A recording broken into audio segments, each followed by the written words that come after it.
The San Francisco 49ers came into SoFi Stadium missing their starting quarterback, their top 3 wide receivers, their top tight end, and their top pass rusher, and somehow came out with a huge upset victory over their division rival. Mac Jones had one of the best games of his career, leading the 49ers to a gutsy win on the road against the Los Angeles Rams. At one point, I thought Mac might need to be subbed out as he took a hard hit from Jared Verse and managed to stay in the game and not miss a single play. The reacquired Kendrick Bourne ascended to be wide receiver 1 on this Thursday night and was the featured wide receiver, routinely exploiting weak spots in the Rams defense on a night where he had 10 catches for 142 yards. Remember, Kendrick Bourne was actually Mac's teammate back in New England during their Patriot days. So they've already built some chemistry from their time in New England, and it certainly translated once again on Thursday night. Christian McCaffrey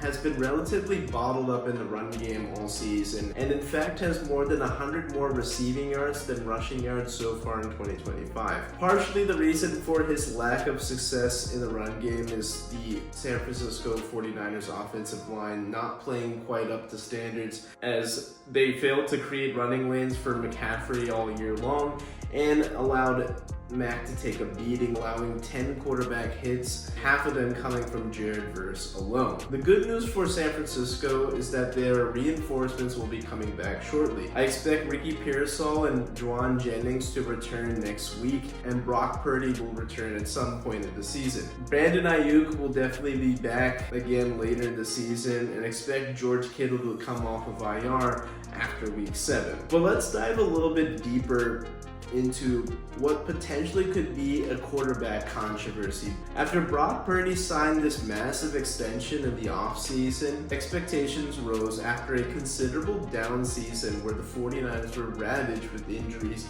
and failed to qualify for the postseason on the hinges of taking the Kansas City Chiefs into overtime and coming oh so close to winning their first championship since 1994. Brock started off the season with a road win against the Seattle Seahawks, but unfortunately suffered shoulder and toe injuries, forcing him to miss the next 2 games. After Mac lifted the 49ers to maintain their unbeaten season, Brock returned and had a poor showing against the Jacksonville Jaguars, throwing 2 interceptions and losing a fumble that would eventually cost them the game. Brock has been a great story. He was Mr. Irrelevant back in 2022 and has been really good to start his career. He led the 49ers to back-to-back NFC Championship game appearances and the Super Bowl. But once again, we do question his health and effectiveness without a star-studded lineup. Mac did have a healthy supporting cast in the games against the Saints and Cardinals, which did result in wins. But on the road against the Rams, his best options in the passing game were Christian McCaffrey out of the backfield, Kendrick Bourne, or Jake Tunges. The Shanahan system has uplifted several quarterbacks by either jump-starting their careers or reviving them.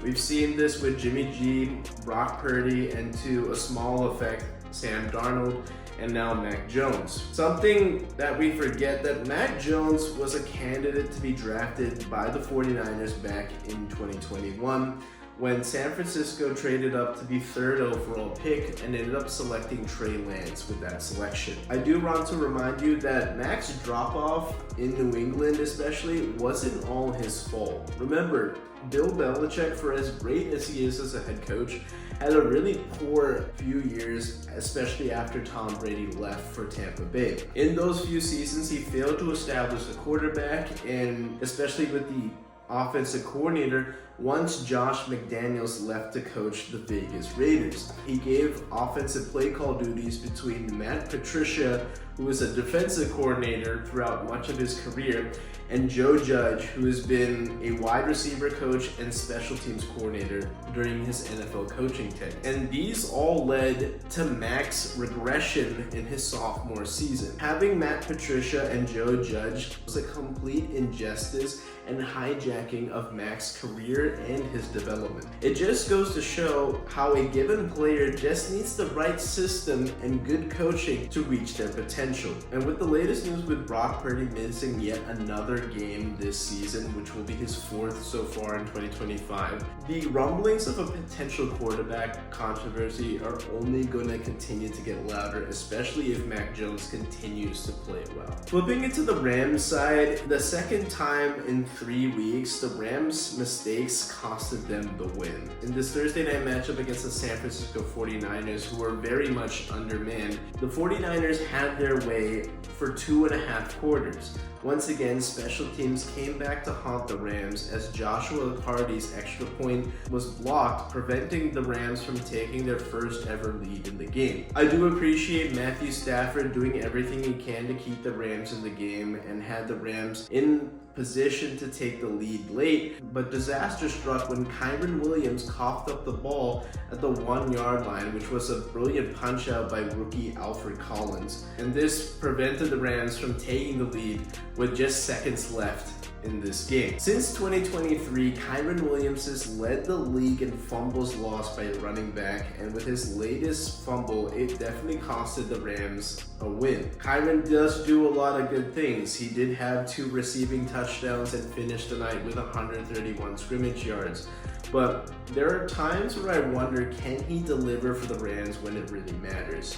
I think about all the fumbles, the miscues, but even in this game, go back earlier to the first half where he dropped a crucial 3rd down catch that would have resulted in a first down, but instead turns into a missed 53-yarder that completely flipped the game upside down. Kyren doesn't seem to be quite a powerful back between the tackles, because on that 4th down stop, it was he that was stopped against the San Francisco 49ers that ended up losing the game. Now, you could definitely say that the offensive line was breached and Kyren didn't really have anywhere to go. But again, that does come down to him trying to make a man miss, and he simply got stuffed on the game's biggest play. In the 2 losses, Sean McVay has been left to trust his players to execute, but between block kicks and ball security, the Rams have been disappointing to start off 2025.